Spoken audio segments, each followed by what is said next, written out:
C64 आरोपी है।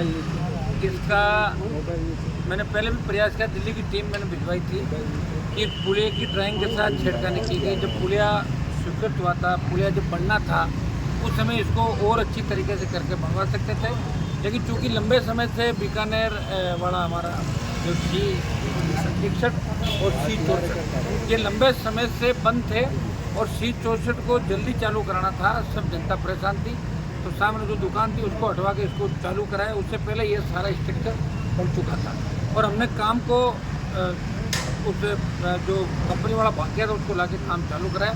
लेकिन दुर्भाग्य से अभी जिस तरह खड्डे और जिस तरह गिरा ऊपर से मलबा, जिस तरह के घटिया सरिये, घटिया सीमेंट का इसके अंदर प्रयोग किया, कभी भी बड़ा हादसा घट सकता। झालावाड़ के अंदर जो घटना हुई स्कूल की, उसके बाद भी सबक नहीं लिया राजस्थान की सरकार ने, देश की सरकार ने। और कल लोकसभा और परसों लोकसभा के अंदर इस मामले को हम लोग उठाएंगे। गडकरी जी से मुलाकात करूंगा, प्रदेश के मुख्यमंत्री को भी हम चिट्ठी लिखेंगे, जितने इनके नेता है। हम ये प्रयास करेंगे कि अब की बार दिल्ली की टीम जब आए वो खाली नहीं लौटे।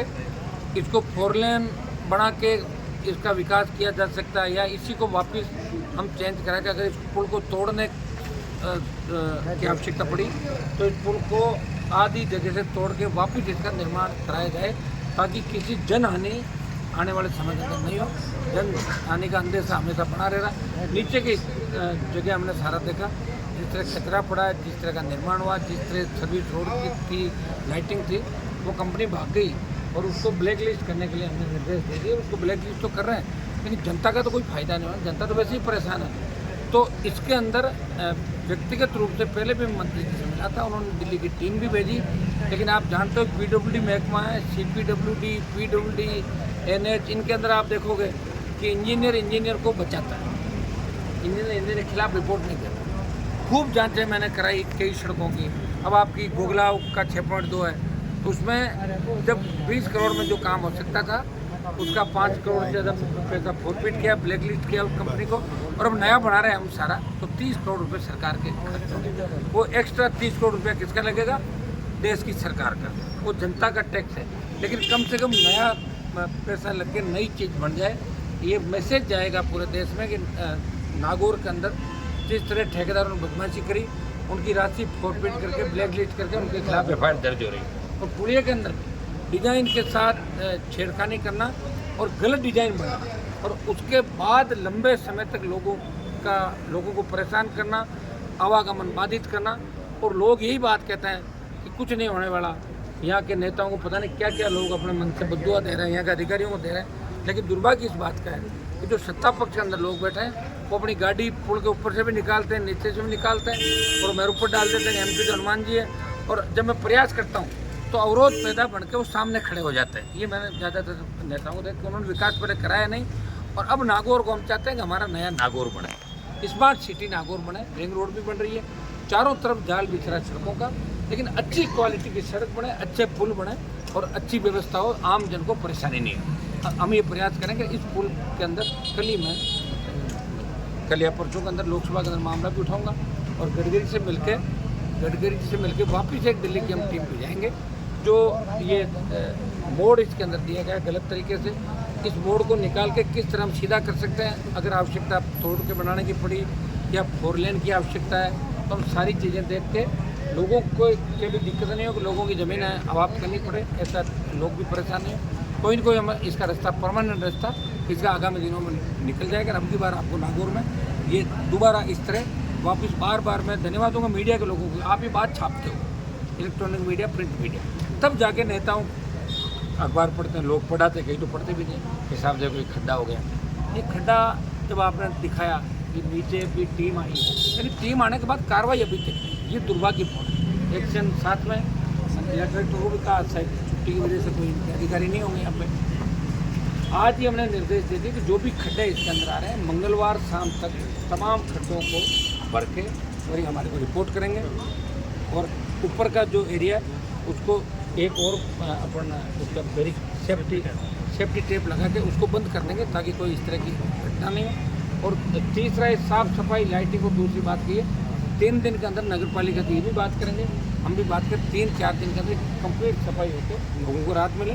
नाला जिस तरह अवरोध हुआ, जो भी हमें आवश्यकता पड़ेगी हम सारी चीज़ करेंगे और नागौर की जनता को तकलीफ में नहीं आने देंगे। ये मैं विश्वास मीडिया के माध्यम से आपको दिलाना चाहता हूँ। सर वो एक जिलों वाले सवाल सुनिए मेरी बात, वो पूछ लो, कोई सवाल है तो मैं ही भाषण दे रही हूँ तो पूछो। का जो निर्माण हुआ था कई तरीके से, हाँ। उसको लेके घटनाएं तो सामने आई है, लेकिन कई एक्सीडेंट भी यहाँ पे हो चुके हैं। उसको लेके क्लेम की जो राशि है उनको आज तक नहीं मिली परिवार वो को। सारा दिलवा रहे हैं, बिल्कुल दिलवा रहे हैं। और खींवसर के अंदर भी फ्लाईओवर के आसपास जो दुकानदार आंदोलन कर रहे थे, वो चूँकि लैंड का टाइटल सही नहीं था, फिर भी हमने निर्देश दे दिए कि उनको मुआवजा दिया जाए। हम ये चाहते हैं कि आम आदमी को जितनी केंद्र और राज्य की योजनाएं उनका लाभ मिले। जिसकी ज़मीन जा रही है, चाहे वो कब्जे की ज़मीन जा रही है चाहे सरकारी, उसको महसूस ये नहीं होना चाहिए कि तुम्हें जबरन निकाल दिया, उसको राहत मिलनी चाहिए। इस भावना के साथ हमेशा काम कर रहे हैं। और इस पुल के अंदर जो त्रुटि रही है, हो सकता है कि ये मामला CBI के अंदर भी जा सकता है। तो सरकार इस पर जल्दी से एक्शन क्यों नहीं ले रही? आप इतनी मेहनत कर रहे हैं, उसके बाद में भी सरकार एक्शन नहीं ले रही है। सरकार खिलाफ है ना मेरे। आप अभी मान लो मेरी सरकार होती है या 10 MLA मेरे होते हैं, अब तो लोग पश्चाताप कर रहे हैं, तो अभी तक तो एक्शन हुआ कि गिरफ्तारियाँ हो जाती, टाइम थोड़ी लगता। तो सरकार ही तो कर रही है, तभी तो मुझे खुद को यहाँ पैदल घूमना पड़ रहा है। आपको बीच में तो जा रहा हूँ, मैं कर रहा हूँ प्रयास, लेकिन निश्चित रहे आखिर जीत हमारी होगी। सर जो दो और पूरे नहीं बनो तो सही है। आरयू भी काम है, लेके आ रहे हैं। आरोपी करवा देंगे, कोई मतलब नहीं। आरयू भी घर छोड़ के जाना पड़ेगा हम लोगों को। खूबसूरत बन जाएंगे। अरे घर छोड़ के जाना, टनल नए हो, घर छोड़ के जाना पड़ेगा आरयू नगर पे। और एक सर, एक आपके फ़ोन का ही काम है छोटा सा, रोडवेज वालों को फ़ोन करो कि ये जो बस है तुम आगे ले जाके रोक रहे हो ना, वहाँ पे नहीं तो पूरी रात रहती है, रात में वो वहाँ ले जाके पटक देते हैं, दिन के पटक देते हैं, नहीं कोई जगह है वहाँ बस रोकने की। उनको कहोगे भी बस आप जोधपुर से रिटर्न जो बस आती है सवारी यहाँ से उठाते हो माना सर से, वो कहाँ छोड़ दें? वो पुणे की उस तरफ छोड़ दो, वो कहाँ छोड़वाने होगा? चौराहे पे लेके आओ उसको। चलो इसके लिए भी बात कर रहे हैं। आप शाम ये को अपना कुछ पूछ रहे टेलीफोन ही काम है सर। आप थे? करता हूँ, शाम जी बताइए। आरयू वाला कह रहे थे सर मैं सैंक्शन हो गया। दोनों आरोपी सैंक्शन है, एक बार बात कर लेते हैं सारी, उनके लिए भी बात कर लेते हैं। और पहला महत्वपूर्ण अपना मुद्दा है कि इसको परमानेंट ठीक करें, और बीकानेर वाले में भी अगर कुछ सेफ्टी की आवश्यकता है तो उसको अपन करेंगे।